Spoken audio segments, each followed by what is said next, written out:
Yo tout le monde, ce soir, je fais un petit live avec Ika. Pour ceux qui connaissent pas Ika, alors du coup on va parler de le sujet, ça va être beaucoup Berat Chain, mais on va voir un petit peu ce que fait Ika dans la vie de tous les jours. Est-ce que tu peux te présenter si pour les gens qui te connaissent pas du coup? Ouais, du coup, je suis Ika, je suis actif sur les réseaux et aussi sur pas mal de chaînes, notamment Berachain, sur lequel j'ai un projet communautaire Cave avec deux autres personnes. Et du coup, il est actif depuis pas mal de temps dans l'écosystème Web3. J'ai fait pas mal de choses différentes. Et, euh, et voilà, en gros, là aujourd'hui, donc je suis vraiment sur des écosystèmes émergents, que ce soit Berachain ou Abstract ou Megaïs, etc. Mais globalement, j'ai un peu une vision d'ensemble. Je suis pas du tout maxi, donc il y a pas mal de gens qui m'associent à Mhm. Berachain de par ce que je fais ces derniers temps, ces derniers mois. Mais de manière générale, je suis un peu partout dans les écosystèmes Web3.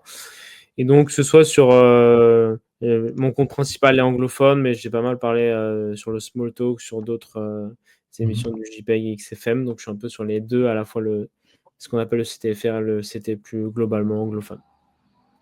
Donc tu es vachement sur l'IVM au total, quoi. Tu es sur Abstract, Layer 2, enfin 2 Layer 2 et un L1. C'est ça. Ouais, après, moi j'aime bien dire Solana, j'y vais parce qu'il se passe des choses, donc concrètement, notamment Mhm. sur la méta IA, mais c'est pas enfin, ouais, après, c'est toute une autre discussion, mais c'est pas une chaîne qui me passionne, on va dire. Et Mhm. je sais même pas pourquoi l'expliquer, mais bon, c'est bien, ça fait le taf, mais c'est pas vraiment un écosystème dans lequel j'ai envie de me C'est plonger plus que ça, quoi. la culture peut-être? Ouais, la culture, peut-être le branding, peut-être Hem, juste, j'ai pas d'attachement en fait, alors j'ai juste un projet sur lequel, je suis attaché aujourd'hui sur Solana. Mais à part ça, Mhm. tu vois, tout ce qui est NFT, tout ce qui est gaming, même, ouais, en fait, mon histoire on-chain, c'est pas écrit de via Solana. C'est pas que j'ai quelque chose contre Solana, mais ouais, c'est pas, moi enfin tout ce que j'ai fait après Bitcoin, mais tout était EVM et j'ai quand même un attachement. Je trouve que EVM c'est simple Ouais. et donc ça me plaît aussi ce Mhm. côté simpliste au niveau du code, etc. Mhm. Donc ouais, non, je me résume un peu justement comme un peu, ouais, sur l'environnement EVM, et c'est aussi parce que je pense que c'est important. Il y a tellement de choses qui se passent dans tellement de domaines différents que c'est bien aussi de se segmenter un petit peu. Donc je me suis dit, bah, tout ce qui est un peu langage Move, etc. suit, même si j'ai envie d'un peu voir ce qui s'y passe. Mais voilà, Mhm. je me suis dit, bon, au bout d'un moment, tu prends un peu les trucs qui te passionnent le plus, tu t'y intéresses à fond. Pareil, Mhm. l'écosystème Bitcoin, Ordinal, Runes, j'ai décidé de juste, bon, en plus, ça se porte pas non plus giga bien, mais j'ai décidé de le mettre de côté parce que, ouais, trop de choses. Donc à un moment, faut se Ouais. spécialiser un minimum. Et parce que du coup, c'est ma faute. Je t'ai un peu présenté comme voilà. En fait, je voulais beaucoup parler de Berachain, mais on va parler un peu de beaucoup de choses. Cave, c'est vraiment sur Berachain ou c'est sur d'autres choses? Ouais, alors en fait, l'histoire, c'est un peu lié aussi avec l'histoire de Moine Berratchen. En fait, du coup, moi, je suis pas un OG, mais du coup, je me suis commencé à intéresser à Berratchen le lancement de Artio, donc c'est quand même janvier Ouais. 2024.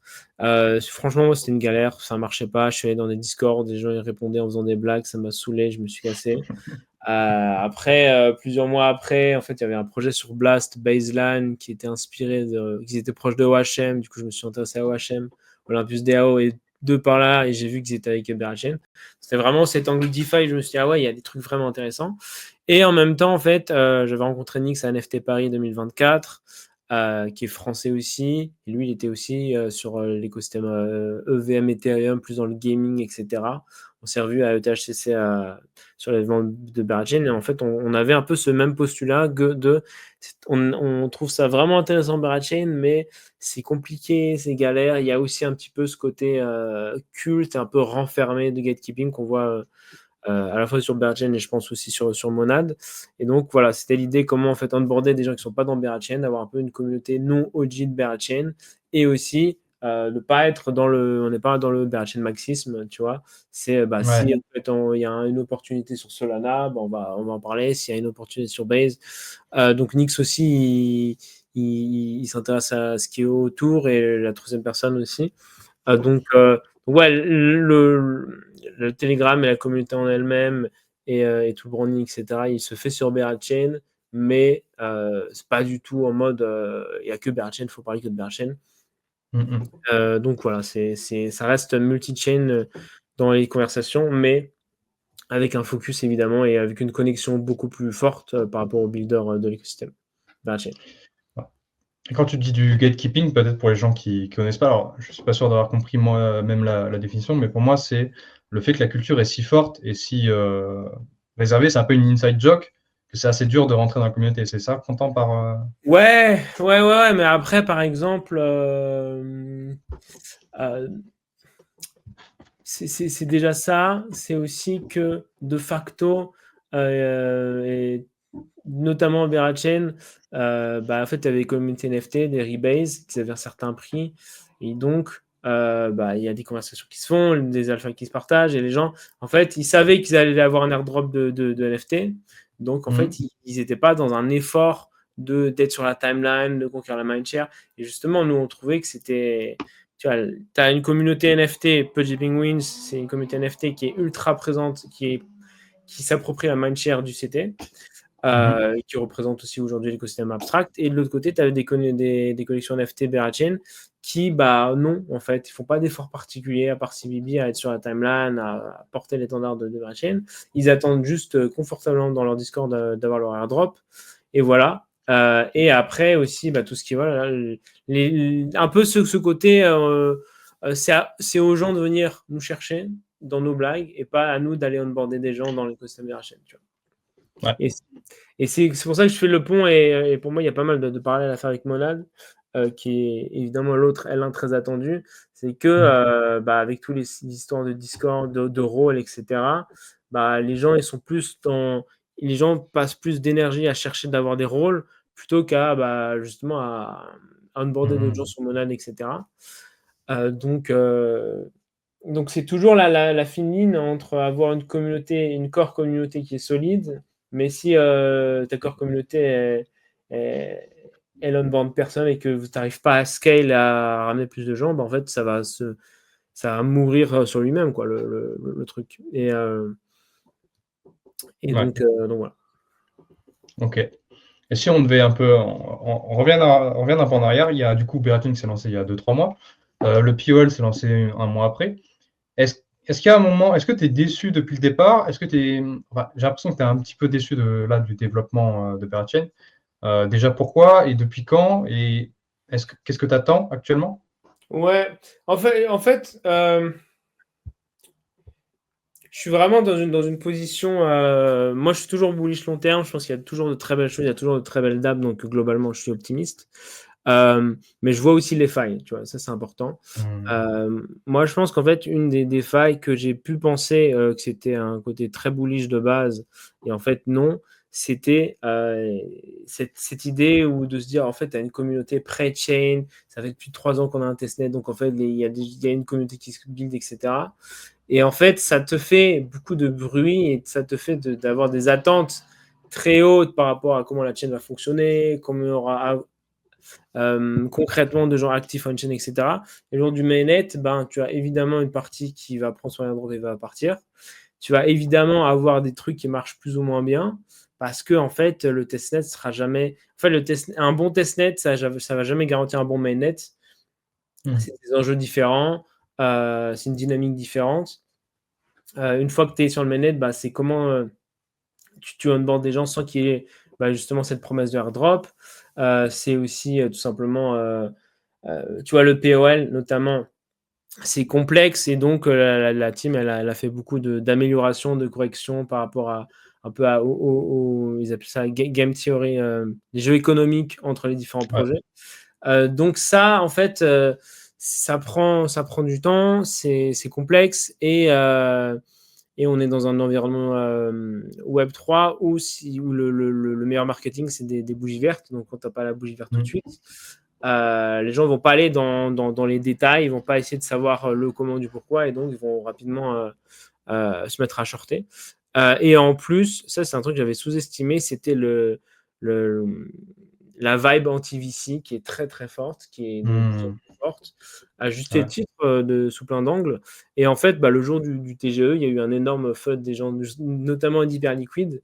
Mm. Et donc, voilà, c'est pour moi, là, on avait en fait, avec l'Unlock Boeco, on avait un peu le summum, on va dire, du FUD possible, c'est-à-dire un unlock de 2% de la supply. Tout le monde l'attendait depuis des mois, donc c'est vraiment le prix, il a bien tank. Là, il est un peu remonté. Donc globalement, c'était une déception sur le moment. Après, j'ai vite adapté, on va dire, ma vision et j'ai compris un petit peu là où on était depuis un mois et demi. C'est-à-dire, on est dans cette phase d'une chain, d'une L1 qui est nouvelle, qui doit se construire. Et Solana, quand elle était sortie, je me rappelle de la charte, c'était aussi, ça avait bien un dump, je crois, de 70%, etc.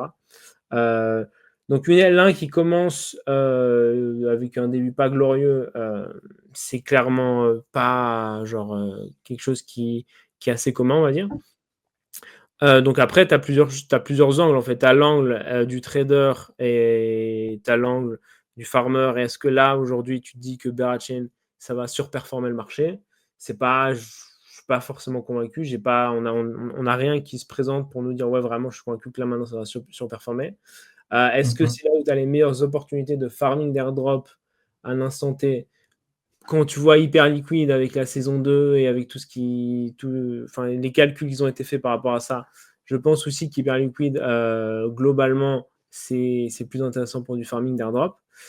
Par contre, d'être actif sur Berachain, d'aller chercher les bonnes opportunités pour du yield, parce que je pense qu'il y a des très belles opportunités de yield, notamment sur des stablecoins, ou également d'aller chercher et de voir la DApp qui va sortir quelque chose d'original ou qui va prendre de la traction et d'être là dans les premières lignes pour prendre l'envol avec le projet. Je pense qu'il va y avoir des choses. Je pense qu'il y a des très, très belles choses qui vont se développer. Et moi, je m'attends un peu à ça, c'est que la team, elle est très pragmatique. Je parle un peu beaucoup, mais Ouais. euh, Vas-y. elle réalise de voir que pour avoir l'attraction sur une chaîne, il faut que tu aies une DApp qui te porte. Et ça, c'est un peu tout le monde qui a cette même réflexion. Et donc, ils vont pusher leur DApp, ils vont pusher leur meilleur projet. Ils vont chercher à onboarder des nouveaux projets, etc. Il y en a de beaux qui vont se lancer. Et donc, le succès ou le non-succès de Berachain, ça va se passer sur les DApp. Donc, à ce titre-là, ce qui est intéressant, et c'est moi ma stratégie surtout, c'est justement d'être au plus près de quelles sont les nouvelles DApp, quelles sont les opportunités par rapport à ces nouveaux projets.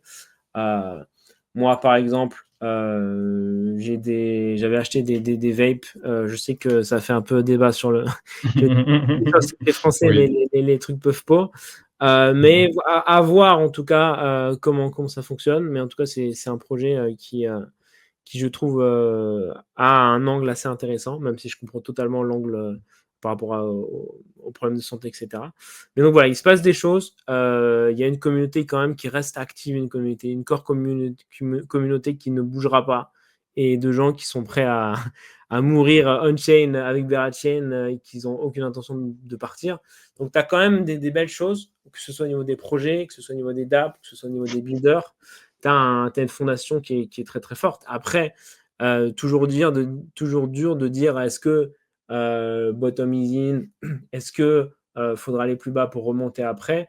Moi, dans ma tête, j'ai quand même je pense quand même qu'on a touché le bottom, parce qu'en fait, voilà, je pense qu'on était vraiment au maximum, la 2% de la supply qui se libère, et il n'y a plus rien qui se libère avant un an. Mais ensuite, par exemple, là, j'ai un long sur Bera, mais est-ce que je me dis que c'est vraiment le token qui va faire un x5 dans les prochains mois? Compliqué à dire aujourd'hui, quoi. Ok, ok. Mais tu vois, le FUD actuel, d'ailleurs, j'y ai participé parce que moi aussi, j'étais assez déçu Il y a eu un moment où il y a eu un boom d'applications qui était très, très excitant. Et c'est vrai qu'on a eu un petit peu un creux récemment. C'est un peu le FUD actuel. Mais en vrai, quand tu réfléchis, et c'est pour ça que je trouve que c'est un équilibre qui est compliqué en crypto, c'est que tu peux pas tout midcap comme ça. Tu regardes Sui, qui suit. Il y a quelle application? Est-ce qu'il y a une vraie application sur Sui en dehors de Cetus, qui est juste Index? Et pourtant, le truc explose. Donc en réalité, est-ce qu'il n'y a pas un problème qui est plus profond? Est-ce qu'il n'y a pas une multitude de problèmes aussi? Il y a eu le fait qu'il y a eu Boyco récemment. Donc les gens qui ont sûrement eu un peu peur de cette libération, qui était quand même assez massive en termes de TVL. Voilà. Est-ce que tu vois d'où vient le problème au final? Moi, je pense que non, mais c'est. Après, je crois qu'il y a pas mal de liquidités Oui, institutionnelles, oui, oui, entre oui. guillemets, qui portent le truc. Et je pense que Barachain aussi, il y a des contacts et des choses, etc. Enfin, mine de rien, le fait que PayPal soit le premier jour sur Barachain, c'est qu'ils ont Ah, je utilisé savais pas. le BYUSD, en fait. C'est le Ok, token de PayPal. C'est le je savais même stablecoin pas. de PayPal, c'est le PYUSD. Mhm. Ils ont juste mis le B pour dire que c'est le plus. Enfin, c'est sur Berachain que le stablecoin de PayPal est le plus utilisé. Donc, le fait que tu aies PayPal dès le premier jour sur une chain, c'est que tu as des contacts. Tu vois. Ils ne sont pas venus par hasard sur Berachain. Ouais, Donc, ils ont des choses, je pense qu'ils ont des leviers de traction. Après, le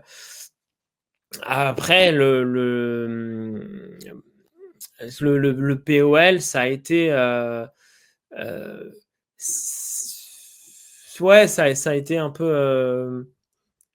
Je pense qu'il y a eu pas mal de choses à corriger. Je pense qu'il y a eu pas mal d'erreurs aussi par rapport. Je ne vais pas toutes les citer, mais par exemple, la distribution du RFA RFC sur les projets. Je pense que, notamment, qu'en fait, du coup, ils ont donné des allocations de tokens aux projets. Mais ces projets, la plupart les ont pas encore commencé à les distribuer parce qu'ils sont encore en train mhm. d'affiner leur stratégie. Mais parce qu'ils affinent, parce que tant que le POL n'est pas. Vu que la fondation a plusieurs fois modifié les règles, en fait, tu as un projet, tu vas dire, bon, je vais attendre que les règles soient bien construites pour commencer à distribuer mes incentives. Et donc, dans le monde idéal, bah, en fait, c'est que tu as le mainnet et directement tu commences saison 2 du farming du airdrop prochain. Comme ça, bah, ça attire plein de gens et ça crée une traction. C'est comme ça que tu fais. Donc là, en fait, les incentives, ils n'ont pas encore commencé à les distribuer, donc ça attire pas plus de gens. Il y a ça. Il y a aussi, je pense, le fait que enfin, moi, je parlais notamment avec Kevin Douga-Bouga, je lui disais, frérot, je comprends pas, 3 ans de testnet, 2 mois de mainnet, on n'a toujours pas de buy ou sell order, tu vois. Bah, il me disait, bah ouais, mais en Mhm. fait, genre, je ne vais pas commencer à, genre, on va pas commencer à build plein de trucs alors que c'est testnet et qu'on ne gagne pas d'argent, tu vois. Donc, il y a aussi cette réalité, c'est qu'il y a plein de trucs qu'ils ont attendu le dernier moment du mainnet, etc. Je crois que là, maintenant, il est en train de. Ça devrait arriver d'ici quelques jours. Pareil pour Berakin. Berakin, c'est en gros un projet qui va faire l'UX de Berachain sur mobile, je crois aussi sur browser, bah, pour tout gérer avec une expérience utilisateur optimale. Pareil, ils avaient levé des fonds, je crois, 1 ou 2 mois peut-être avant le mainnet, et donc ils ont commencé à build à peu près par rapport à là. Alors tu dis, bon, ça faisait depuis 3 ans. Donc en fait, toi, ça te fait des attentes en mode putain, il faut une gigachain. Et en même temps, plus tu as cette communauté, et je pense que c'est ça l'intérêt de Monad et de Barachain, c'est que plus tu as une communauté forte, plus tu peux lever des fonds. Parce que tu vas dire, ok, regardez, Mhm. eux, c'est un moteur pour lever des fonds, mais quand tu lèves des fonds, bah, du coup, ça va. Les attentes sur le FDV au listing vont être plus élevées. Donc, Mhm. et donc, bah, en fait, ça te fait justement cette correction qui fait que en fait, le prix va aller chercher son prix auquel il aurait dû être, parce que ça reste très arbitraire de se dire, quand tu launches une chain, bah, en fait, on va la lister à 4 milliards de FDV, à 2 milliards de FDV, tu vois, ou à 1 milliard de FDV. Donc, je pense que tout ça, en fait, ce truc de 3 ans d'attente, mais en même temps, 3 ans d'attente, tu as l'impression qu'il y a vraiment plein de projets, mais en fait, non. Et en fait, le vrai truc va se build au mainnet. Ça fait que tout le monde estime une valeur beaucoup plus haut que ce que ça vaut. Et donc, après, tu as cette correction. Bah, du coup, tout le monde FUD à juste titre. Euh, et, euh, et ouais, le POL qui est compliqué. À Ouais. expliquer. Donc, moi, ce que je résume un peu, tu vois, c'est que quand tu parles d'hyper liquide à n'importe qui, tu vas dire buyback et le meilleur dex on-chain. Tu vois, en 2 phrases, si je dis Mhm. à quelqu'un d'autre POL, du coup, ça va te faire des incentives qui vont te redistribuer, etc. Le mec lambda moyen qui joue à des mêmes coins ou qui fait des trucs un peu Mhm. de bouger sa liquidité, mais sans se casser la tête. Euh, voilà, complexe. Donc, je pense que c'est un peu un mélange de tout ça. Je pense que ça fait un gros bordel dans qu'est-ce qu'on attend de Berachain. Et en plus, à côté, tu as Initia qui est un truc intéressant, Sonic aussi qui est intéressant, sur ce côté DeFi, redistribution de la valeur de la chain. Donc non, moi clairement, je trouve que c'est mérité entre guillemets que le prix est d'homme comme ça et qu'il va y avoir pas mal de travail et d'amélioration. Mais en même temps, je pense que j'avais vu ton tweet par rapport à Multiverse X, tu sais, qui disait un mec Ouais. sans vision, et j'ai vu d'autres personnes avec Rico comme ça. Bah, là, pour le coup, une chose que je reconnais à Smokey et à Vergen, c'est qu'ils savent ils savent c'est quoi la valeur qu'ils veulent proposer. Ils sont jamais déviés de leur vision. Alors que toutes les chaînes, ils disent nous, on va être ultra rapide, etc. Ils ont toujours dit nous, notre offre, elle est différente. C'est aussi pour ça que moi, tu vois, je m'étais dit à un moment, en fait, Berachain, Monad, Megaïs. Enfin, Berachain, je trouve que c'est tellement différent et je m'étais dit, bah, Megaïs, c'est le truc de la rapidité. Donc, entre Megaïs et Monad, lequel, en gros, sur lequel j'ai plus envie de parier par rapport à la chaîne sur de la vitesse, tu vois. Et je trouve que Megaïs m'intéresse plus. Berachain, il n'est pas dans la conversation, il n'est pas dans cette conversation-là. Donc, ils ont vraiment un cap. Et donc, ça, c'est positif. Après, toujours la question, c'est est-ce qu'ils vont réussir à, à, en faire un succès. Mais non. Donc, je pense qu'ils sont conscients. Je pense qu'il y a beaucoup de whales qui ont dump il y a un mois, que ce soit CBB qui allait sur Hyperliquid, que ce soit Digits Capital qui avait un moment de dump CIBGT, parce que tous ces mecs-là, en fait, ils ont tous senti Boyko. Et le problème, c'est que tu peux dire Boyko est pressé ou pas, mais en fait, une fois que tu as la charte qui est dégueulasse, les gens, ils n'ont pas envie de ruiner tout de suite, quoi. Donc, il faut qu'il y ait au moins, à minima, moi, ce que j'ai dit, c'est je m'attends à minima, dans le meilleur des mondes, à une période un peu de flottement, de chop, où les choses se mettent en place, où ça build, et après, à un moment, tu as un mouvement positif. Mais non, je suis d'accord que c'est un peu complexe. Et c'est pour ça aussi que je sais que tu es assez bullish sur l'IA. Et moi, je suis très bullish sur le potentiel de l'IA sur Berachain. Et j'ai plein d'exemples, mais l'IA, la Diff AI sur Berachain, par exemple, une IA qui te permet de mettre des buy et sell orders sur des LP positions. Par exemple, tu dis si BGT va au-dessus de 1.5, de 50% de premium, tu unstack et tu swaps en Bera, ou alors tout simplement une IA qui va aller chercher le meilleur yield pour des stablecoins, etc. Tout ça, c'est des choses qui font que en fait, tu vas pouvoir bénéficier de Berachain sans avoir tout ce côté je me casse la tête à aller chercher des trucs, il y a trop de pools, ça change tout le temps le yield, etc. Ça, c'était un problème aussi, c'est que comme le yield, au début, tu ouvres une LP, parce que tu vois une LP à 300% ou à 200%, le lendemain, il est à 50%, le lendemain, il est à 170%, c'est dur de faire des stratégies sereines, quoi. Ouais, il y a. D'ailleurs, je les reçois. On est quand on est mercredi, je les reçois dans 2 jours. J'étais en train justement de dig un peu Skate, et justement, il pourrait apporter beaucoup, beaucoup de liquidité à Bera parce qu'il n'y a pas besoin de faire cet effort d'aller sur la L1. Et je voulais parler un petit peu du fait. Quand même, Berachain, ils ont fait 142 millions de levée de fonds. Et quand j'en parle avec des gens qui ne connaissent pas forcément Berachain, à chaque fois, ils en parlent comme si c'était une scam chain, tu vois, un truc de dégène qui est sorti comme ça par hasard. Parce qu'il y a cette image très mémétique, tu vois, qui ne fait pas du tout sérieux, alors que les gars ont quand même brassé 9 chiffres. Je pense que ça atteint un petit peu l'image. Et je me demandais, toi, si tu devais, parce que des fois, j'ai l'impression d'avoir l'air d'un golem quand je parle avec des gens qui ne comprennent pas du tout Berachain, pourquoi moi ça m'intéresse et pourquoi je trouve que ça a du potentiel, au moins sur l'expérimentation. Comment est-ce que toi tu décrirais Berachain? Tu vois, j'ai toujours eu du mal à le vendre. Comment tu le vends aux gens? Pas Bera le token, hein, je parle de Berachain là, évidemment. Justement, c'est ça qui est un peu compliqué, je dirais. Et même, il y avait un tweet de Smokey à un moment qui disait comment vous expliqueriez le. Alors, lui, c'était le POL, je crois, en une ligne. Mais non, Berachain, je dirais que en fait, le problème, c'est que la manière rapide, c'est tu dis gros yield et écosystème à la fois écosystème des gens et gros yield. Ça, c'est plus des mots-clés, tu vois, et expérimentation DeFi. On va dire que ce seraient les mots-clés que je dis. Parce qu'après, au POL, ça serait plus une redistribution. Quand l'inflation de la chaîne est redistribuée aux participants de l'écosystème. Sinon, tu vois. C'est-à-dire, Ethereum, on a une inflation constante, elle va dans les mains des validateurs. Là, on a une même inflation comme Ethereum et comme Solana. Solana, je crois que ça avait commencé à 8% d'inflation. Aujourd'hui, je crois que c'est autour de 4 à peu près. Bah, cette inflation-là, au lieu d'aller dans les mains des validateurs, elle va dans les mains des utilisateurs de la chaîne. Mais oui, après, en fait, par exemple, je sais que il y a des gens, ils disent souvent Beragen pour les Ponzinomics, etc. Et j'ai jamais vraiment aimé ce terme parce que je trouve que c'est un problème de branding. Et en effet, je pense qu'il y a un peu un problème de branding général. Et c'est-à-dire que ils viennent aussi, il y a OHM qui a investi chez Berachain, donc évidemment OHM, ils ont une mission que je trouve intéressante. Ils sont en mission, ces mecs. Ils cherchent à faire un truc, ils cherchent à avoir une monnaie qui soit une réserve de valeur, qui soit la meilleure, etc.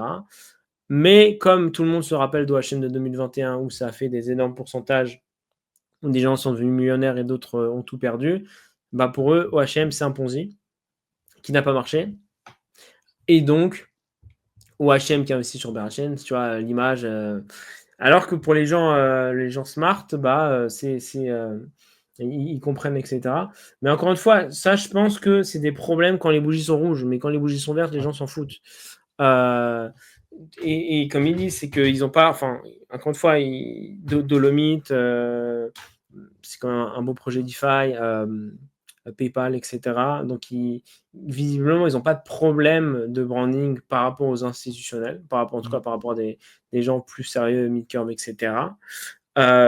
Mais moi, un truc que j'aimais pas, c'était l'écosystème. J'ai un problème avec certaines personnes de l'écosystème, on va dire. Notamment, je trouve que c'est pas que j'aime pas, mais ce côté un peu trop, justement, un peu trop culte, un peu trop dédiane dans notre bulle et de gens, en fait, de participants de l'écosystème qui, en fait. Enfin, moi, je parlais notamment d'un concept de Blue Ball, le syndrome des Blue Ball Syndrome. C'est quand t'as. Comment on dit en français? Je sais même pas comment on dit. Bref, c'est en gros. Tu as des gens qui sont sur Berachain, qui ont acheté leur Rebase NFT, qui s'attendent pendant des mois d'avoir leur drop Berachain. Et entre-temps, ils ont loupé la méta Solana Memcoin. Ils ont loupé la méta IA parce que c'est des maxis qui parlent que de Berachain matin, midi et soir. Alors que, tu vois, c'est un peu comme Monad. C'est-à-dire, quand tu es maxi d'une chaîne et tu fais pas attention à ce qu'il y a autour de toi, en fait, tu n'as rien à dire sur n'importe quel projet parce que tu comprends pas ce qui se passe on-chain. C'est juste, tu es amoureux d'un projet, tu en parles matin, midi et soir. Pour toi, c'est le meilleur du monde, tu vois pas les failles. Donc, ils sont dans cette optique-là. Et donc, ils ont raté en gros tout le cycle haussier. Et là, à un moment, bim, tu arrives Berachain, fin de cycle haussier. Bah, du coup, les mecs, soit ils dump, soit ils hold et round trip. Et donc après, c'est un peu ce cœur de communauté qui, bah, en fait, va parler, il va dire des trucs, mais en fait, tu vois, pour des projets, etc., tu as des gens qui parlent, mais en fait, ils ne sont pas représentatifs de ce que le marché global il demande. Tu vois ce que je veux dire? Ouais. C'est-à-dire, bah, le marché, qu'est-ce que le marché aujourd'hui, hors Berachain, il demande? Bah, c'était les mêmes coins. Et là, un des plus gros mêmes coins sur Berachain, il a levé des fonds chez des VC. Alors que toute la méta même coin aujourd'hui, c'est anti-VC, c'est pump fun, tu vois. Donc, au bout d'un moment, le truc, il ne répond pas. Donc, en fait, je pense qu'il y a eu pas mal de trucs d'un écosystème un peu renfermé, qui est un peu dans son propre trip. Et donc, après, là, je pense, dans ces dernières semaines, derniers mois, il a un peu pris des baffes en mode OK, où est-ce qu'on en est, etc. Il faut qu'on se refocus sur des trucs. Donc franchement, c'est difficile parce que c'est un ensemble de choses qui font que qu'on a eu ce moment négatif. Mais je sais pas si tu vois c'est qui Carnation. Ah non, je vois pas du tout. Faudrait que tu le suives. C'est un nouveau gars qui est rentré, qui partage plein de photos itchy sur la timeline. Et c'est un gars qui a rejoint Berachain récemment. Mais c'est juste, en gros, il me parlait et tu vois une vision concrète de l'efficacité du POL et c'est pas genre juste gros yield YOLO, c'est des gros Ponzi, etc. C'était Mmh. vraiment que simplement un projet qui utilise le POL, en fait, ça lui permet de gagner de l'argent, concrètement. Ouais. Mais pour ça, il faut qu'il ait un revenu. En fait, il faut qu'il ait, comment dire, des projets qui ont des vrais revenus, quoi, une rentrée d'argent constante. Et bah, du coup, avec le POL, et ben, il peut gagner plus. Mais il m'expliquait ça par rapport aux marges, etc. Mais c'est des trucs vraiment complexes et très mid-curve. Mais pour ça, il faut des bons projets qui tournent, quoi. Je me suis un peu Ouais. perdu dans toute mon explication, mais tout Ah ça bah, t'inquiète, mais ouais, ça me non, fait tout ça pour plaisir. dire qu'il y a beaucoup de choses qui se passent en coulisses, mid-curve, etc. Mais de point de vue externe, en fait, moi, je comprends quelqu'un qui se dise: «Où est-ce que je vais aujourd'hui?» et qui ait pas envie d'aller sur Bearchain parce que, Ouais. tu vois, pareil, Abstract, c'est facile. Après, c'est différent parce qu'Abstract, c'est pareil, tu as la promesse d'un token parce que tu farmes le truc pour les XP, donc Ouais. c'est différent. Mais au moins, si je dis, c'est super user-friendly, tu vois, franchement, le dashboard est extraordinaire. Ça, c'est Mmh mh. pareil.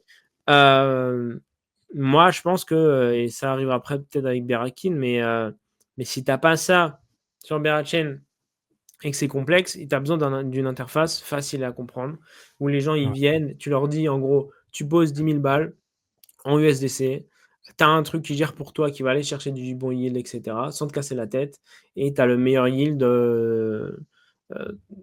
partout. Tu as le meilleur yield pour les stables, c'est sur BRHN par exemple. Là, c'est Mmh un mh. truc, c'est une promesse, ça intéresse les gens. Donc, faut vraiment simplifier tous les process, à mon avis, et double down sur les DApp. Ouais. Bah, je veux bien que tu m'envoies si tu as plus tard, si tu veux, le nom du gars que tu m'as nommé. J'ai regardé ce qu'il fait. Et du coup, il y a Brett qui m'a fait beaucoup réfléchir là-dessus sur le fait que, alors Brett, il parlait de vélocité d'argent. Le fait qu'il y a pas que la TVL qui compte, il y a aussi le fait qu'elle bouge la TVL. Et c'est vrai que Mmh. sur Berachain actuellement, bah, elle bouge pas du tout. On est en ATH, TVL, en tout cas en termes Bera, pas en termes USD évidemment. Donc il y a des gens qui restent là, c'est juste que l'argent ne bouge pas en fait. L'argent, il est juste là pour capter, l'émission de tokens. Et il manque, tu vois, d'applications qui génèrent vraiment du volume, de l'activité, de la hype, et pas juste des gens qui juste campent et captent cette émission. Est-ce que toi, tu vois ce genre d'application arriver? Est-ce qu'il y en a que tu attends? Ouais, ouais, ouais. Alors moi, je suis totalement d'accord avec lui. C'est pareil, je pense que c'était Mmh. une énorme erreur, ce fameux Boico. Alors, je pense que dans l'idée, c'était bien, mais je pense qu'ils auraient dû caper à 500 millions ou à 1 milliard max, quoi. Et que là, Mmh. du coup, tu es dans ce truc où tu bloques en fait, tu bloques 2 milliards, alors que, tu vois, si tu avais dit plutôt, bah, en fait, on fait 5% de, de la supply de Bergin, bah, ça sera pour les gens qui apportent de la liquidité pendant les 5 premiers mois, tu vois, on-chain. Du coup, tu as déjà un peu plus de mouvement. Donc ça, c'est un premier truc. Et non, oui, après, il y a des choses. Il y a aussitôt, je sais que Smokey est très bullish dessus, qui arrive. C'est un protocole intéressant, c'est un projet intéressant. Je crois que j'ai un appel avec eux demain. OK. Mais en gros, ça te permet, c'est un peu comme Baseline. Je sais pas si tu connais Baseline sur Blast? Pas du tout. Si, ouais, voilà, ça remonte. C'est En un truc gros, ça te permettait de, t'as une ligne de, t'as un prix minimum auquel tout le monde peut vendre leur token. ouais. Et les gens peuvent en fait emprunter, mettre leur token en collatéral pour emprunter de la monnaie. Euh, donc ça te permet en fait de faire des emprunts sur n'importe quel token, quoi. Euh, OK. et donc C'est des gènes? aussitôt, ouais, ouais, des gènes, mais après dans l'idée, c'était pas pour être forcément des gènes. Ouais. Et donc aussitôt, c'est un petit peu inspiré par ça, mais je sais que c'est un peu différent, mais du coup, un peu ce concept de pouvoir lancer les tokens et pouvoir du coup faire un peu de la différence sur des tokens, etc. À Mmh. des market cap plus ou moins bas. Et ça, c'est pareil, en fait, pour moi, un des problèmes, c'est que, bah, en fait, regarde, Yeet, tu as du float, en gros, parce que tu as des gens qui ont investi, je crois, dans Yeet. Tu as un wallet team. Enlo, pareil. Ooga Booga, pareil. donc en fait, tes 3 tokens principaux, même Dolomite pareil, c'est des tokens avec des floats et tu vois, les gens, ils ont envie d'acheter aujourd'hui des tokens aussi, d'acheter bas et de revendre haut. C'est tout con, tu vois, mais un token qui commence à 100K, 200K, 300K, il fait sa vie, il se crée une communauté autour de lui, les gens achètent, ça devient des holders solides, et pas d'avoir l'impression que tu achètes un truc et tu as des VC qui ont investi il y a 6 mois, qui vont te dump dessus comme avec le Hello, tu vois. Ouais. Donc, je pense qu'il faut commencer plus bas, tout simplement, d'avoir des tokens plus bas avec des concepts, notamment celui d'Occito, peut-être avec d'emprunt DeFi, etc. Et avec des incentives qui se mettent en place. Donc ça, c'est une chose, notamment Puffpo, en vrai, bah, je suis curieux de voir comment ça va évoluer. Il y a des gens qui sont très bearish aujourd'hui dessus. Moi, c'est juste, je pars du postulat que le mec a vendu 70 millions de vape dans le Web 2, donc est-ce qu'il arrive à vraiment, Mmh. si son produit est suffisamment bien et qu'il arrive à en vendre de plus en plus, etc., est-ce qu'il peut prendre de l'attraction? C'est une possibilité. Et je sais que Kevin de Ooga Booga, il prépare quelque chose avec Why Not Hire. Kevin, c'est un des mecs les plus actifs de Bearchain et Ouais, ça a je hein. sens qu'il a faim. Donc il y a des choses qui se mettent en place. Pareil, il y a un autre truc, c'est Exponent. Et ça c'est pareil, moi je comprends pas parce que le truc, je l'attends depuis le testnet et le truc est toujours pas launch et ça me fait un peu chier. Mais bon, peut-être ils ont des problèmes à eux d'amélioration, mais en gros, ça te permet de shorter ou de long n'importe quel token et aussi de Mmh. mettre des bribes. Donc en gros, ça veut dire que si tu as un projet, tu vas, si tu es un validateur par exemple au Nijar, tu peux mettre des bribes sur les gens qui vont long ton token ou short un token. OK. Donc il y a des choses un peu originales qui se mettent en place. Mmh mh. Il y a aussi l'idée, je crois que c'est un gars de Kodiak qui avait fait un tweet là-dessus, c'est un peu comme Bitcoin, c'est en fait, n'importe quel token qui est par exemple sur Ethereum, il pourrait très bien ouvrir une LP sur Berachain et éventuellement faire du coup du POL, par exemple le Mockcoin, tu vois.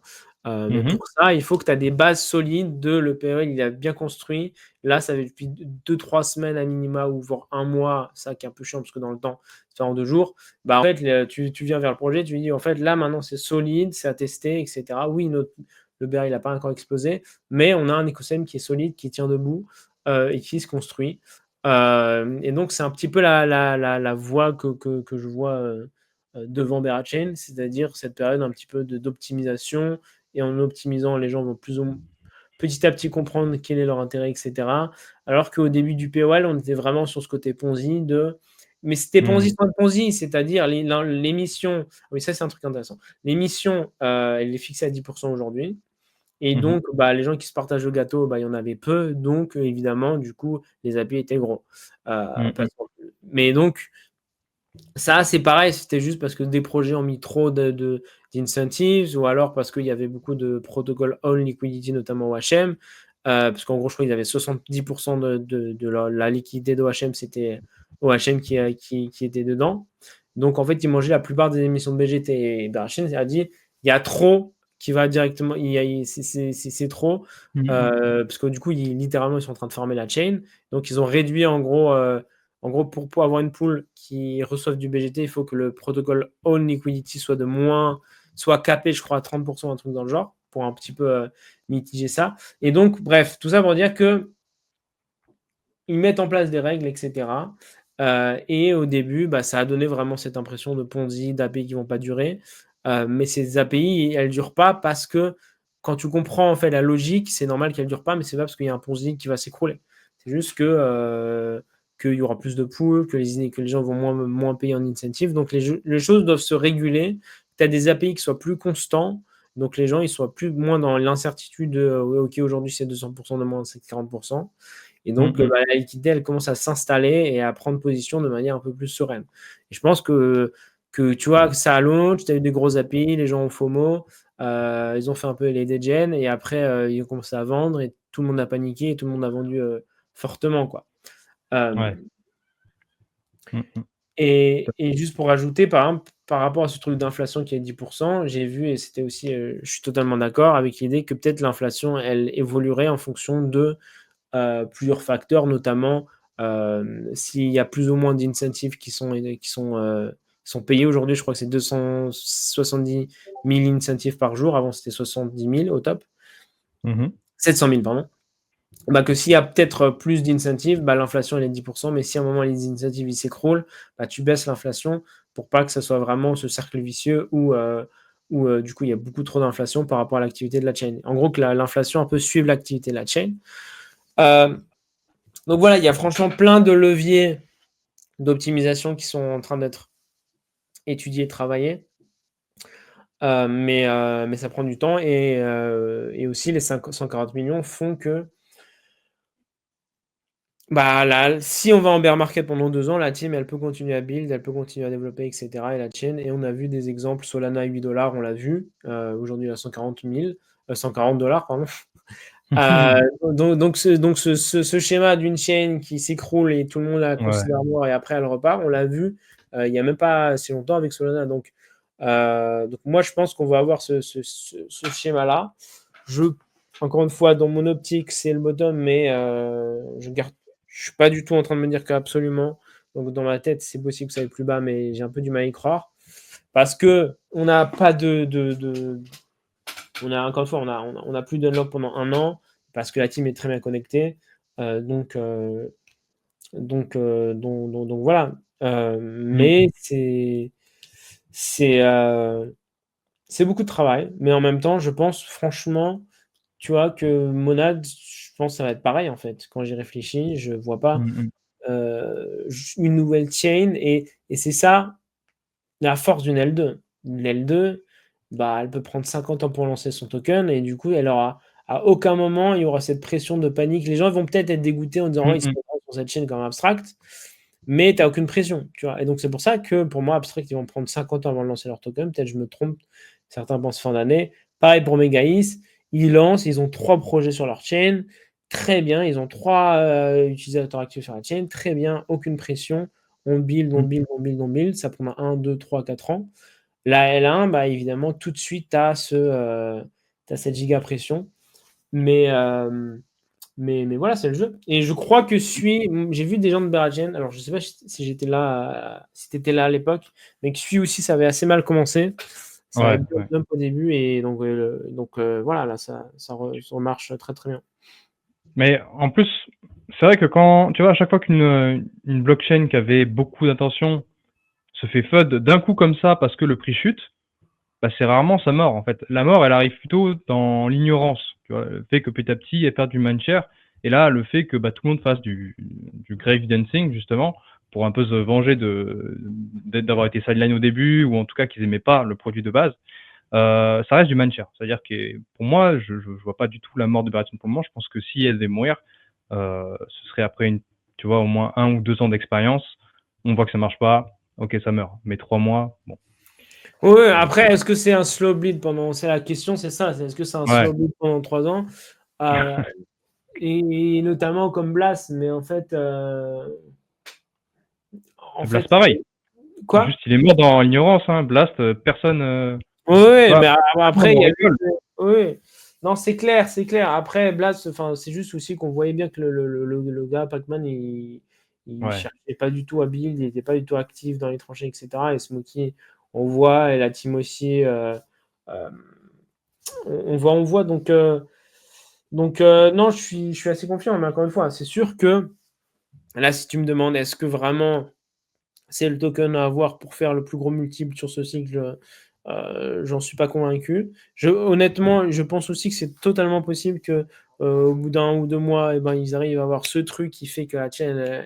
Parce que moi, je me suis toujours dit que le POL, dans un mouvement aussi, ça peut être giga explosif parce qu'à la fois le prix monte, à la fois tu as des gros API, les gens vont payer de plus en plus d'incentives, c'est un peu un cercle vertueux. Et en même temps, si tu es dans un schéma un peu baissier, bah là, c'est le contraire. Tout le monde panique, et comme tout le monde panique, les API baissent, donc les gens paniquent encore plus. Le problème, j'en parlais avec Nix de Cave, c'est que si Beratin avait lancé en novembre, je pense que le schéma aurait été totalement différent. Parce que tu aurais ces mois, tu vois, de frénésie, etc. Mais derrière, en fait, sur le court terme, ça aurait été mieux, mais derrière, une fois que le truc. Je pense qu'ils auraient mis plus de temps à corriger les petites erreurs parce qu'ils se seront dit, bon, en fait, tout va bien, tu vois, ça monte, etc.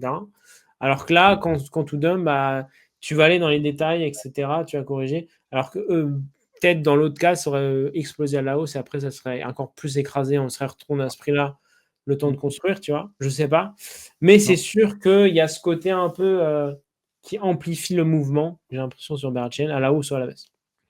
On va passer à The Blockchain parce que il y a quelqu'un qui nous rappelle que ouais, il y a Popo qui parle à 20h.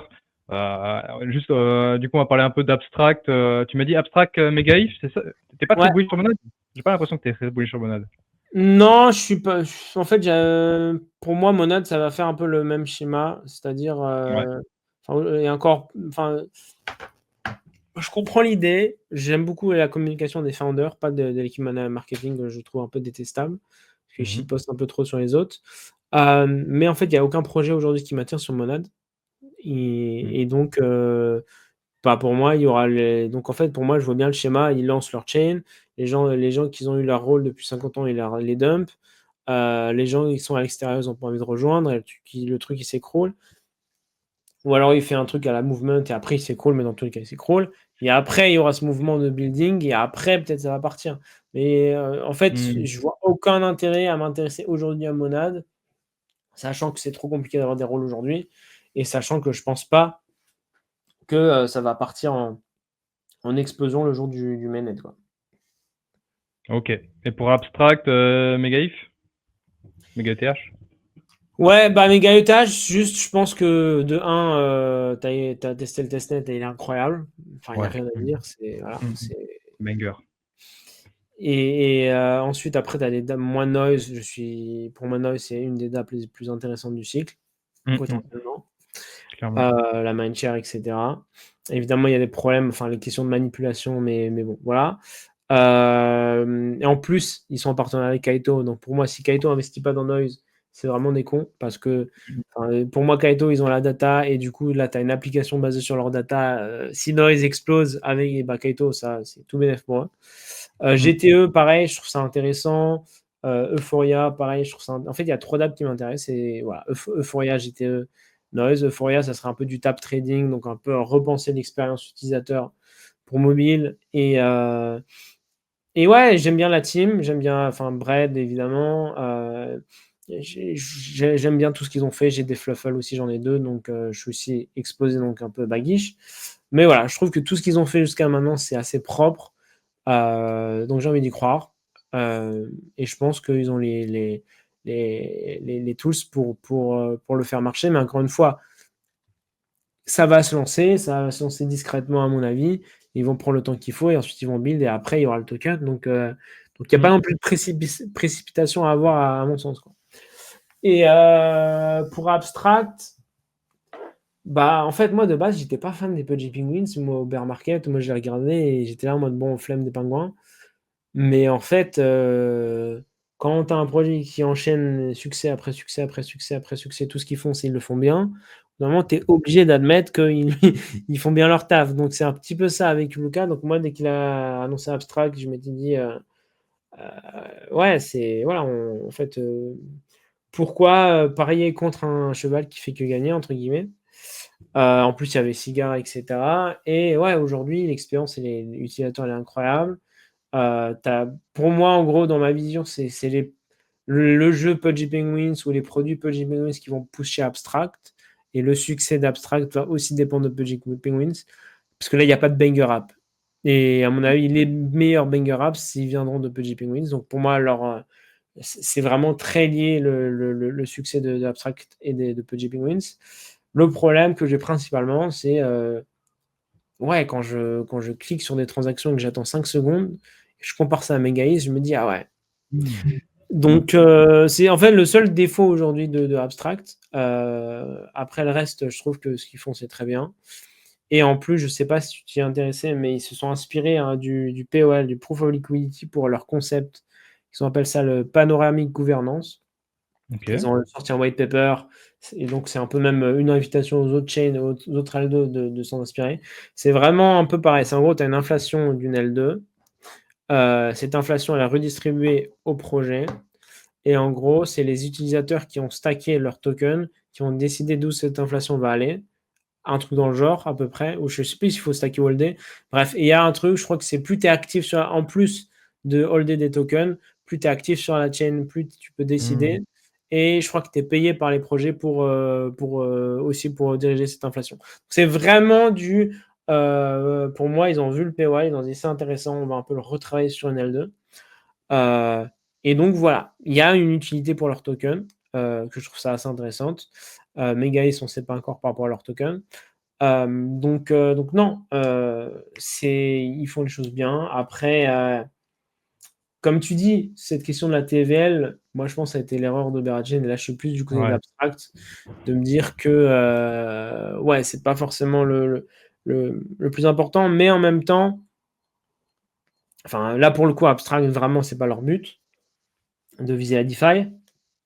Berachain c'est leur but, mais en fait, juste Boyco, ça a un peu biaisé tout ça, parce que du coup, tu stacks la liquidité pendant 3 mois, elle n'est pas utilisée. Donc, si on arrivait à garder cette liquidité pré-Boyco, post-Boyco, en vrai, c'est pas dégueulasse. Enfin, franchement, même si c'est pas la plus active, la liquidité la plus active, mais ça reste quand même une chaîne, je pense, qui plaît au projet DeFi, etc. Mais en fait, la différence, j'ai envie de dire, aujourd'hui, entre Hyper EVM et Hyper Liquid, c'est Hyper Liquid, tu as un produit qui est sorti avant la chain et qui push le token, et c'est ce token qui push la chain. Pour l'instant, et alors que sur Berachain, tu sors la chain et c'est normal parce que tu as un mécanisme du consensus et tu dois trouver ce projet qui va push ton token et qui va push la chain un peu. Tu vois, c'est un peu dans l'autre sens, quoi. Tu as besoin en fait de trouver ces dApps qui vont pusher le token, alors qu'aujourd'hui, tu as un token qui est fort sur Ape qui va pusher la chain. Il n'y a pas de dApp aujourd'hui sur HyperVM où je me dis, ouais, dinguerie, il n'y a personne, j'ai l'impression qui est en train de me dire une dApp qui est banger. Non, c'est airdrop farming et parce que le token il est strong. Et ça, c'est sûr que le token il est strong. Donc c'est un petit peu les défis de Berachain aujourd'hui. Mais ça reste une chaîne forte de par mine de rien la matière qu'elle peut avoir et par les builders qu'elle a. Mais je me voile pas non plus la face. C'est sûr qu'on n'est pas là demain à faire un x3 et reprendre le tout devant la scène. Je pense que l'attention elle est un peu partie ailleurs. Ouais.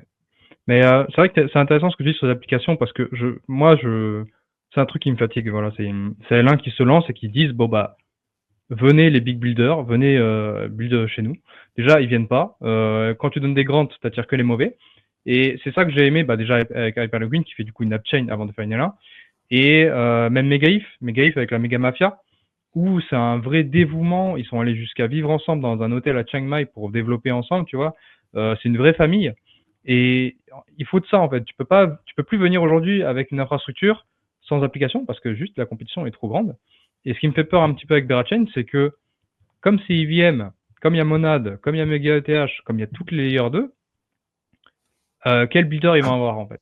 Est-ce qu'ils vont vraiment avoir des killer apps, des builders capables de faire des killer apps? Pourquoi ils iraient là-bas?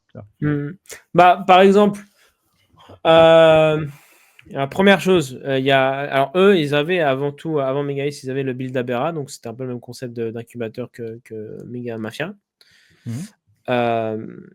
Et donc, tu as les 5 premiers projets, bon, c'était Kodiak, c'était Infrared, c'était Puffpo, c'était Beraton, et j'ai oublié le 5e. Beraton, par exemple, alors moi, je suis pas le plus bullish sur le gaming Web3 généralement, mais j'ai testé le premier truc. C'est un jeu déjà qui s'appelle Beraton avec des ours, et pour le coup, l'artiste, en gros, un des artistes Beraton, c'est lui qui avait fait les BitBear, qui a dessiné les BitBear. Donc oui, ils vont pas, de par leur branding, ils vont pas bouger de Berachain. Et en gros, la force, et ils expliquent qu'ils ont build leur propre marketplace pour que les gens puissent se connecter avec Gmail. Et en gros, tu n'as pas besoin d'avoir d'interaction on-chain. Tu peux être un utilisateur Web 2 et jamais tu vas aller sur OpenSea, jamais tu vas aller sur faire des transactions. Tu vois, tout est fait vraiment sur le user-friendly de build une communauté qui n'est pas dépendante on-chain. Donc en fait, les gens, ils vont jouer au jeu, ils vont pas aller sur la chaîne pour jouer au jeu. Et donc derrière, pour moi, un jeu qui arrive à avoir des dynamiques de POL avec du gaming, ça te permet de faire un play to earn avec une flywheel qui soit sustainable. Mais par contre, il faut le travailler, ce truc, ça arrive pas en 30 secondes. Mais donc là, tu as un exemple, tu vois, de truc qui va pas bouger, qui pour moi, en plus, leur IP, elle est bonne, et j'en parlais avec eux, je disais, pour moi, c'est l'IP, même au-delà de Statelity, même au-delà de Mibera, c'est l'IP pour moi, qui est un peu l'IP des Pudgy Penguins de Barachain. Il faut qu'aussi qu'ils investissent là-dessus, avec des peluches, etc., et d'en faire un truc que les gens aiment, parce que c'est Beraton et pas parce que c'est sur Berachain. Puffpo, bah, en gros, le gars, il disait aussi, Refo, le fondeur, bah, j'ai été contacté par 5 chaînes différentes, mais en fait, moi, mes vapeurs, ils s'en battent les couilles sur quelle chaîne ils sont, tu vois. Genre, juste, j'ai un intérêt avec le POL, parce que le POL me rapporte quelque chose, mais je dépends pas, on va dire, de la chaîne. C'est pas la chaîne qui va faire le succès de mon business qui est basé sur des consommateurs Web 2. Donc, évidemment que ça va être compliqué, mais moi, pour moi, c'est justement ce qu'il faut qu'ils fassent, et c'était leur erreur avec le RFA à le donner à trop de monde. C'est simplement, tu identifies les 10 projets avec le plus gros potentiel, avec ce que tu peux leur apporter de mieux sur Bergen, etc. Et t'en fais vraiment un peu comme Megaïs, tu recentres ton focus et tu dis, c'est DIDAP, il faut qu'ils soient dans la conversation, pas de projets Bergen, mais de top projets gaming, toutes les chaînes confondues, de top projets DeFi confondus, etc., etc., etc. Donc, je pense qu'ils ont ça en tête. Mais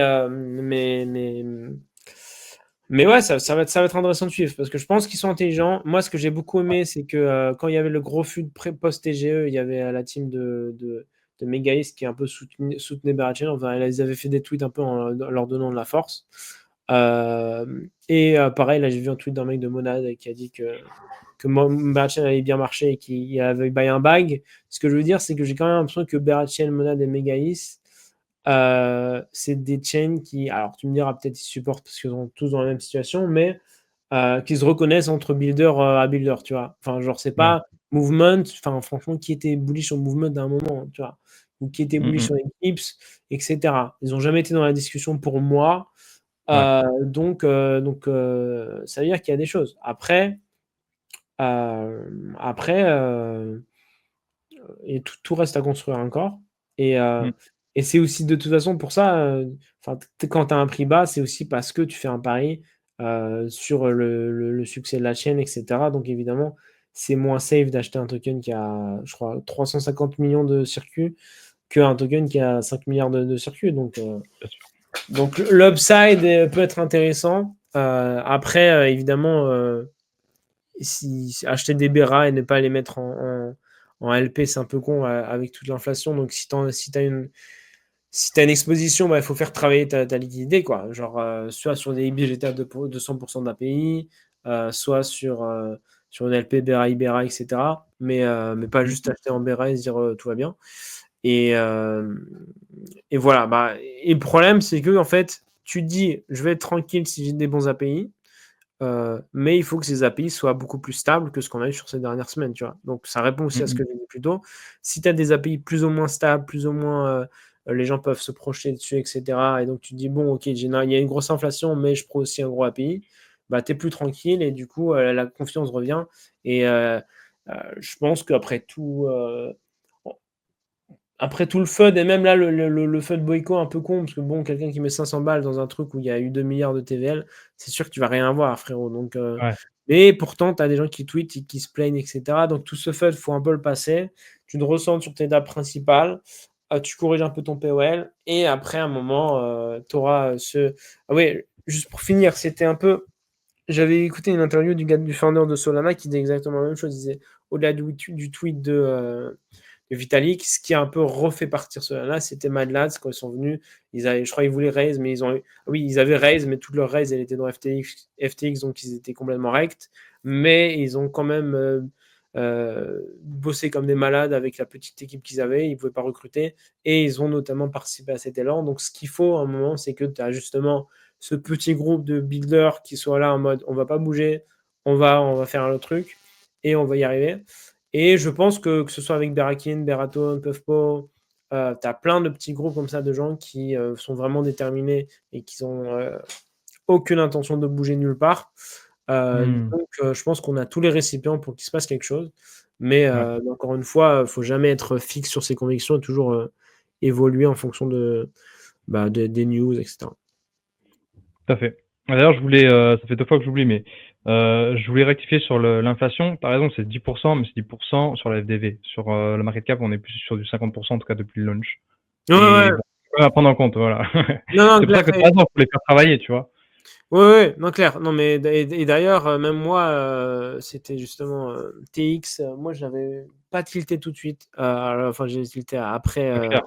la Hmm. chaîne. Et oui, clairement, c'est que c'est 50% sur la FD, donc sur la circuit, donc c'est fat. Donc il faut des trucs qui contrebalancent. Et c'est pour ça que moi, je suis plus exposé, par exemple, à des tokens d'écosystème que du Bera pur. Enfin, que ce soit du IBGT ou du Ooga Booga, etc. Tu vois, mais le Bera pur, en vrai, si tu le mets pas dans une LP, c'est dur à hold tout seul, quoi. Ouais. Donc c'est ça la difficulté. Et en fait, le défi, c'est que bah, aujourd'hui, euh, comme tout se résume, on est dans un écosystème de plus en plus con, bah, tout se résume à un prix qui monte. Donc, il faut qu'ils trouvent des leviers aussi qui fassent que la valeur retourne au Bera natif. Parce que Hmm. c'est ce Bera-là que les gens regardent et les gens ne regardent pas. Enfin, c'est comme quand Bera dump mais qu'IBGT a fait x2. Bah, les personnes ne parlent de l'IBGT. Enfin, il n'y a que les Bera natifs qui vont parler de l'IBGT qui allait à 2 de premium.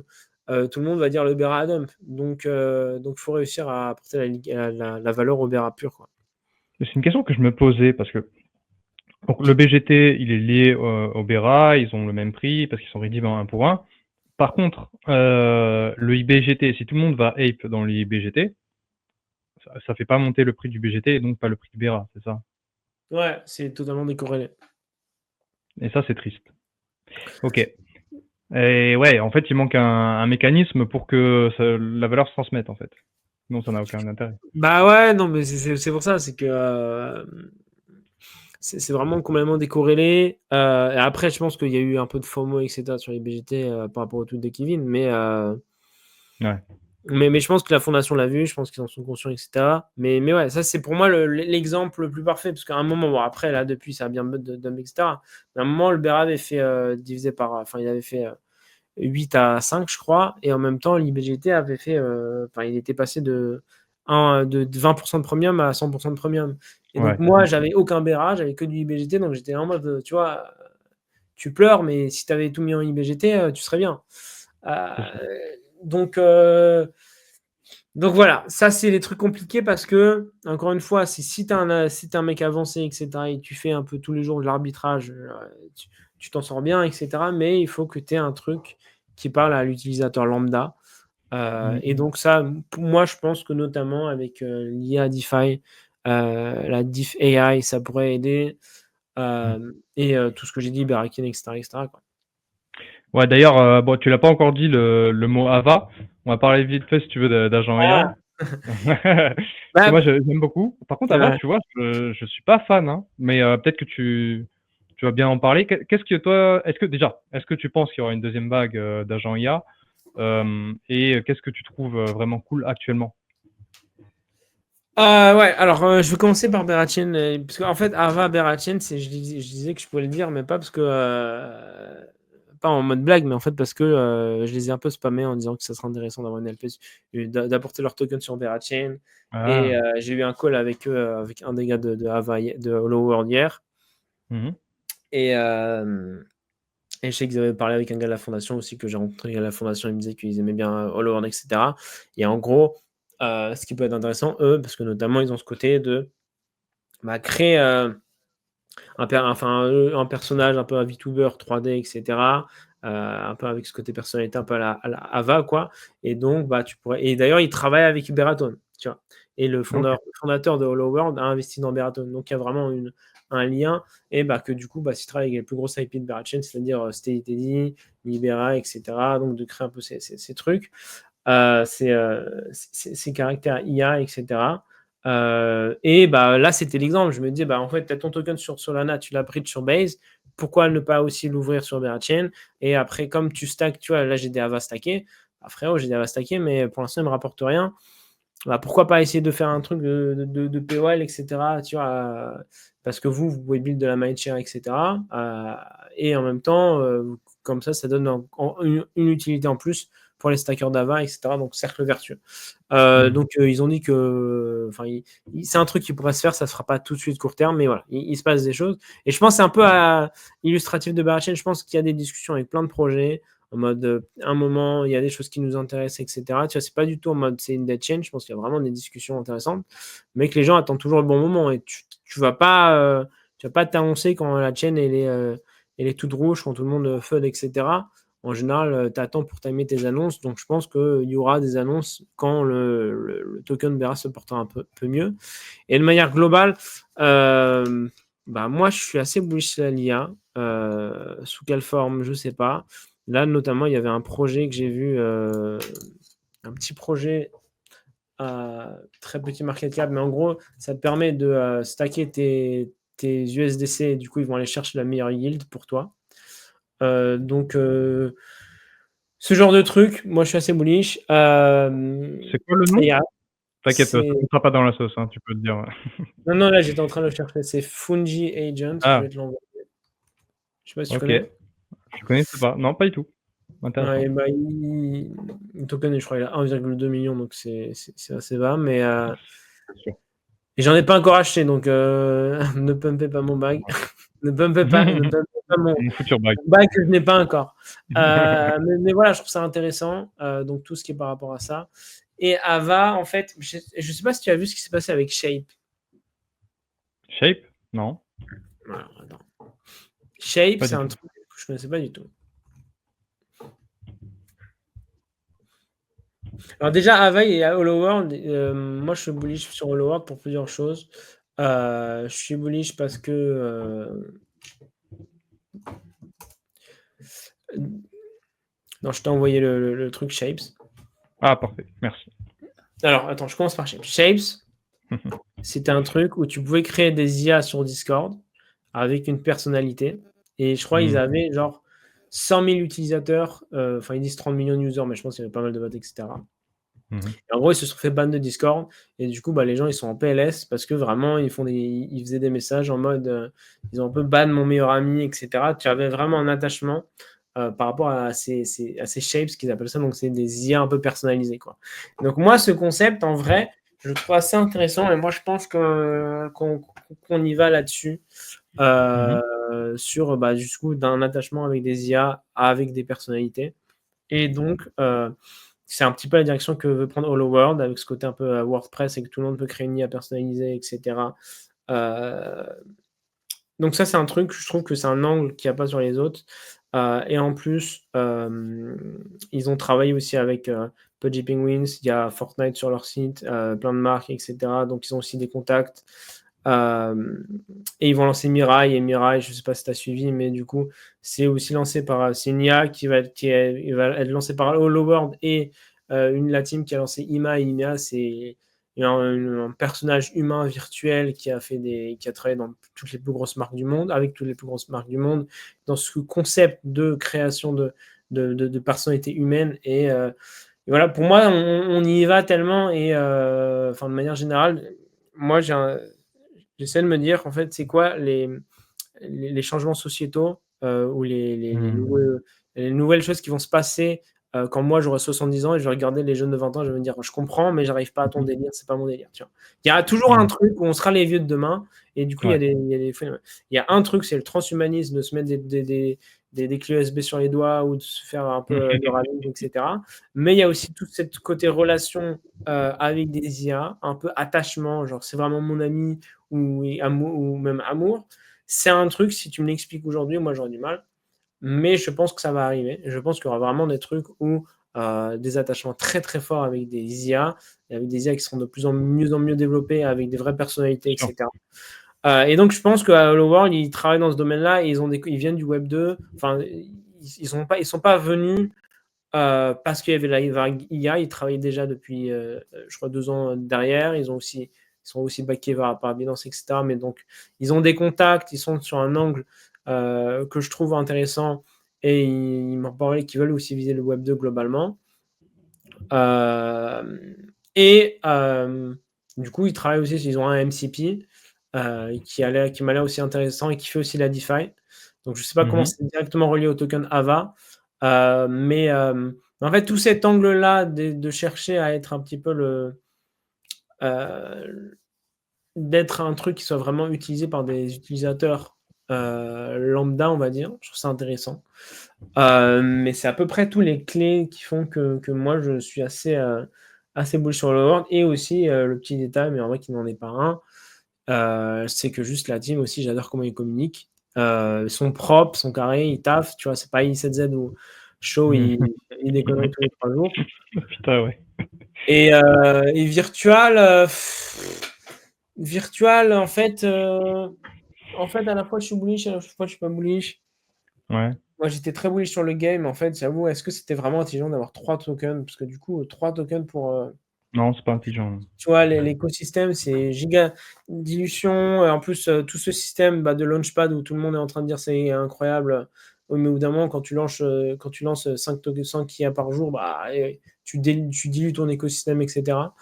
Après, Virtual, ils viennent du gaming de base. Ils ont lancé des NFT en juillet, je crois. Il y en a 100.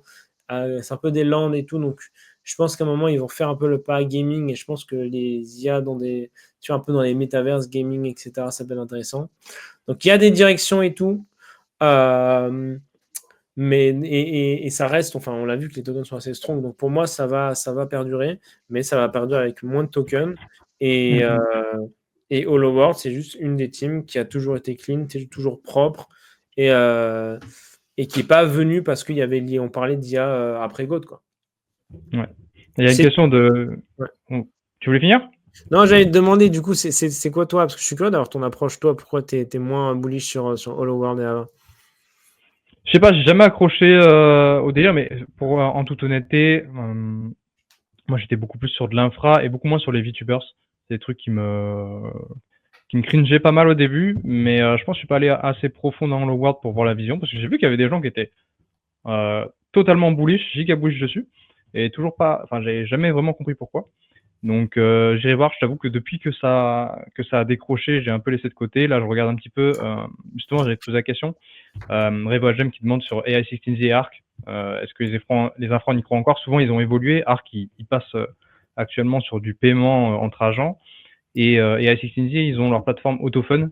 Est-ce que tu as testé AutoFun? Non, j'ai pas testé. Alors, Ava, c'est aussi Oui. parce qu'ils ont aussi leur propre framework, etc. En fait, ils ont deux choses.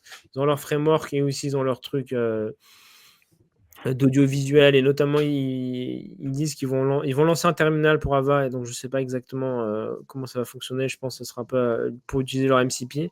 C'est peut-être un peu une sorte de chat GPT, mais avec une personnalité derrière, à voir. Et ils ont dit qu'ils ont lancé un peu un truc un peu, c'est un peu comme pour des créations de vidéos de cours de quelques secondes, je crois. Et donc, je sais pas exactement, mais c'est-à-dire, tu tapes un prompt et tu as des vidéos super qualitatives qui sortent. Donc, ils ont plusieurs choses en même temps. Mais pour l'infra, en fait, moi, je suis pas le plus techos non plus. J'entends l'argument de tout le monde qui disent on est en retard par rapport au Web 2, etc. Et encore une fois, en fait, moi, j'aime parier sur les teams. Et Arc et AICD. Arc, je n'ai jamais vu la team sur la timeline. Ah ouais? Ah, mais c'est parce que je suis pas les personnes qui sont. Peut-être je les suis pas, hein, mais je veux bien les suivre. Mais en tout cas, j'ai jamais vu de grosses raids, tu vois, au moment qui a été viral, etc. Et Arc, en vrai, il faudrait que je m'intéresse plus en détail. J'ai pas des eu bons gars, hein. C'est des Suisses. Vas-y, Très, très bien. je vais m'y pencher. A7Z, c'est chaud, quoi. C'est chaud, il est particulier, hein. Après, c'était quand même le token qui représente presque le mieux le narratif, j'ai l'impression. Virtual est un peu plus quand même, je trouve. Hein. Virtual. Il rebondit très bien, ouais. Non. Pour moi, si je devais parier autre Ava. Et après, il y a un autre truc, juste. Ava, c'est aussi un peu fun. Et il y a ce côté culte un peu. Enfin, genre, tu vois, genre. Enfin, il y a des. Sans être VTuber, mais il y a eu des VTubers il y a des VTubeuses dans le monde asiatique où vraiment ils ont des millions de fans, tu vois. Donc ce concept aussi d'IP, etc., et que tu arrives il y a aussi ce côté-là, et c'est aussi que juste c'est un pump fund, donc tu peux aussi le traiter comme un meme coin. Donc en fait, tu as un meme coin, si tu es entre pareil, je sais pas, entre Popcat et Ava, tu vois, à marketing, dans le sens, c'est la même chose, ça se traite de la même manière, quoi. Donc il y a aussi ce côté qui est intéressant.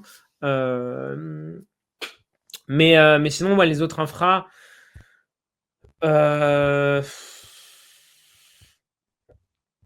j'attends de voir juste. Les gens achètent, de toute façon, en crypto, de toute façon, les gens achètent un narratif. Et donc, je vois pas de narratif plus fort pour moi que Ava Hollow World. Enfin, je vois que des. En fait, Hollow World, et d'ailleurs, ils sont assez proches de Pudgy Penguin, mais je vois que des green flags par rapport à ce qu'ils font, un peu comme Pudgy Penguins. C'est-à-dire communication propre, exécution propre, collaboration propre. Donc voilà, j'ai pas envie Mais si une IA dans laquelle j'ai envie de parler, c'est celle-ci. Et après, à XBT aussi, qui est quand même, mine de rien, j'en ai pas de token, mais à XBT, bon, il fait le taf aussi. Donc, c'est quand même l'IA qui est. Non, Je le vas-y. trouve très cool, très pertinent, mais je trouve qu'il manque de. En fait, moi, ce que j'aime quand j'investis dans un projet, c'est de voir qu'il se développe un peu en horizontal, tu vois. Et en fait, à XBT, il fait son taf, il te fait très bien, mais c'est tout. Et puis, le token a très peu d'utilité au final. Tu vois, il y a Cityndy, ils sont en train de lancer plein de trucs, il y a plein de. Arc, c'est pareil, Virtual, c'est pareil. J'ai l'impression qu'Axini, C'est pas ce que Axini, j'allais et dire. XBT, ça fait. Non, c'est ce que j'allais dire. C'est que, moi, pour que j'en ai pas acheté, et pour que j'en achète, il faudrait que ils annoncent. Enfin, ouais, il faudrait voir que ça bouge. Mais c'est aussi, peut-être ça va bouger, et du coup, le prix il sera plus au prix auquel il est. Mais ce que je veux dire, c'est en tant qu'IA qui vraiment apporte quelque chose. Tiens, Autofun, moi, je suis pas du tout convaincu. Tous les gens qui lancent des launchpads, c'est bon, ça me saoule. Parce que, je crois, à la fois, tout le monde dit il y a trop de tokens, et en même temps, tout le monde lance des nouveaux tokens tous les jours. Donc, au bout d'un moment, C'est ce qui fait du volume, hein, et de l'argent. Virtuals, je sais pas si tu te souviens, mais c'était zinzin, hein. De quoi? L'argent que faisait Virtuals, Ah au oui, non, pitch, mais c'était zinzin. moi, j'étais assez actif sur Virtual à l'époque, et en vrai, non, c'était une dinguerie, mais ouais, en fait, bullish sur Virtual en lui-même, ouais. Après, sur l'écosystème virtuel, je sais pas. Mais non, à mon avis, en vrai, il se passe tellement de choses en IA. Moi, je trouve ça assez passionnant, tout ce concept d'IA qui fasse des transactions on-chain et qui trade entre eux, etc., etc. Pour moi, il y a quelqu'un qui a dit un truc, qui avait fait un tweet en mode c'est plus facile d'onboarder des IA dans les cryptos que des humains. Et en gros, c'était un shitpost, mais en même temps, en fait, ça facilite tout. En fait, une IA, tu présentes une IA, par exemple, et tu lui dis, en fait, j'ai envie d'acheter achète ce NFT-là, il va voir tous tes wallets, et peut-être t'as pas d'Ethereum, il va aller chercher le token qui est le moins coûteux à bridge, etc. Il va aller faire la transaction, il va l'acheter, etc. Tu vois, en fait, ça facilite tout. Donc, mais même, on peut même aller plus loin, tu vois, dire à un agent IA, tu me DC à Bitcoin quand le RSI est au-dessus de 30, mais moins que ça. Enfin, tu peux vraiment setup des trucs de zinzin. Et ça fait écho à la TradFi qui, en ce moment, est en train de vouloir mettre des agents IA dans la vraie vie, en mode ils font des courses, ils vont t'acheter les machins. Parce que pour le moment, les chats GPT, c'est des general purpose, c'est pas des agents. Et je pense que le futur de l'IA, c'est ça, c'est avoir vraiment des petits, petits agents. Quoi. Et même pour revenir à Hollow World, tu vois, moi j'utilise constamment ChatGPT. Et moi, c'est ce que je disais, tu places un enfant de 15 ans avec un ChatGPT qui mémorise tout, et en plus qui a une personnalité. Sa personnalité évolue en fonction de leur conversation. 5 ans après, si tu lui enlèves son IA, le mec, il va péter un câble. C'est devenu son meilleur ami, son confident, il racontait tout, etc. Et donc, c'est un peu cette direction qu'Hollow World prend, c'est-à-dire ce côté aussi de créer justement des IA qui ont des vraies identités. Des identités. C'est assez intéressant. Donc, et pareil, Mirai qui vont lancer sur Abstract. Et d'ailleurs, Hollow World, ça c'est un truc aussi. Hollow World, quand tu vas te connecter sur Abstract, avec ton téléphone, une fois sur deux, tu vois le logo Hollow World. Donc ils sont aussi, ils vont bridge sur Abstract, je suis convaincu. Ouais. Et ils sont aussi en partenariat avec tout le monde, quoi. Ils étaient en partenariat avec Story Protocol, ils étaient en partenariat avec Base, ils étaient en partenariat. Enfin bref, j'ai l'impression qu'ils sont vraiment. Quand tu es ancré partout comme ça, c'est que bah, genre les gens ils voient quelque chose en toi. Tu vois, je suis pas le seul à voir quelque chose en Ava, en Hollow World. Après, moi, la peur toujours, même si elle se fait de moins en moins, c'est que de base ils avaient un token Hollow et maintenant c'est token Ava. Donc est-ce qu'un jour ils vont dire on va tous vous enculer, on va lancer Hollow et niquez-vous? T'as 0,05% de risque que ça arrive, mais c'est toujours quand même à garder en tête, on sait jamais. Mais non, moi c'est peut-être mon seul. C'est un de mes plus gros paris de ce cycle, on va dire, dans les tokens low cap, etc. Et je pense, qu'il peut aller, qu'il a de la marge en fonction de ce qu'ils annoncent. Et après, ils ont fait par exemple un workshop avec chez Amazon il y a quelques jours, un des gars de Hollow World, etc. Donc tu vois, de voir qu'il se passe des choses avec des vraies entreprises dans l'IA, etc. Ils sont pas juste en train de se branler avec le CT crypto. Ouais. Bah, c'est ce que tu as envie de voir, quoi. Ouais. Puis franchement, il se porte bien le token. Hein. Je n'avais pas vu depuis janvier. Il se porte bien. Bon, après, il a bien crash, hein, mais comme tous. Mais le rebond est beau. Dis-moi, on est à 1h20. Est-ce que on finit sur, je sais pas, un petit temps à toi, tu nous parles de ce que tu veux, peut-être ce que tu aimes en ce moment, même si on en a beaucoup parlé, mais de façon un peu plus libre, sans sujet. Voilà, t'as quelques minutes, et puis c'est ton mot de la fin, et puis on finit là-dessus.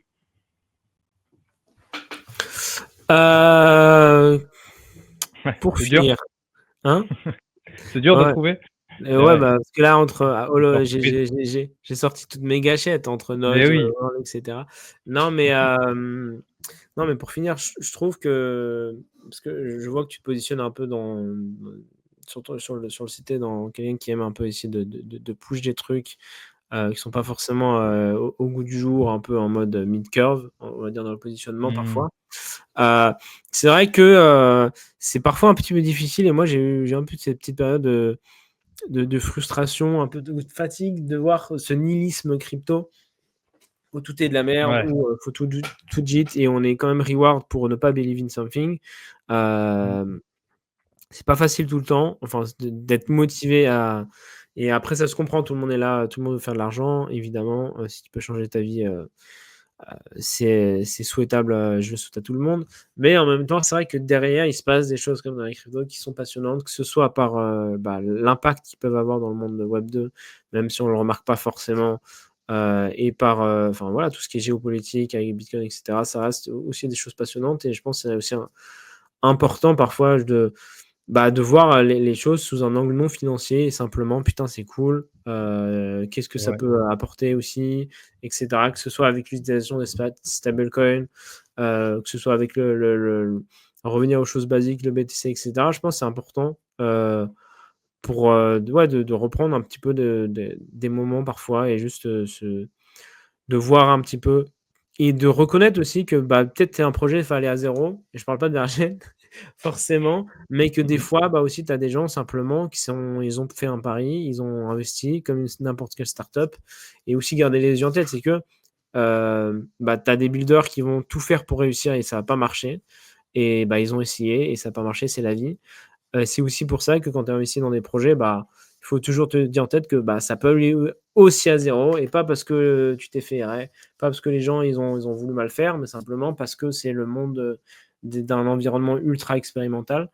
Et donc le garder en tête, que ce soit quand tu tweets sur des gens, même si c'est toujours rigolo de shitposter, ou que ce soit quand tu mets ton argent quelque part, c'est des fois aussi il faut garder ça en tête que bah, tout peut aller à zéro, et pas parce que tout le monde est méchant dans cet écosystème, mais juste parce que ouais, ça reste un écosystème pas facile et on l'a vu, même si c'est pas suicidé au final, a priori le gars de Zero Bro, mais ça fait perdre la tête à beaucoup de gens parce que c'est un écosystème difficile au jour le jour en réalité.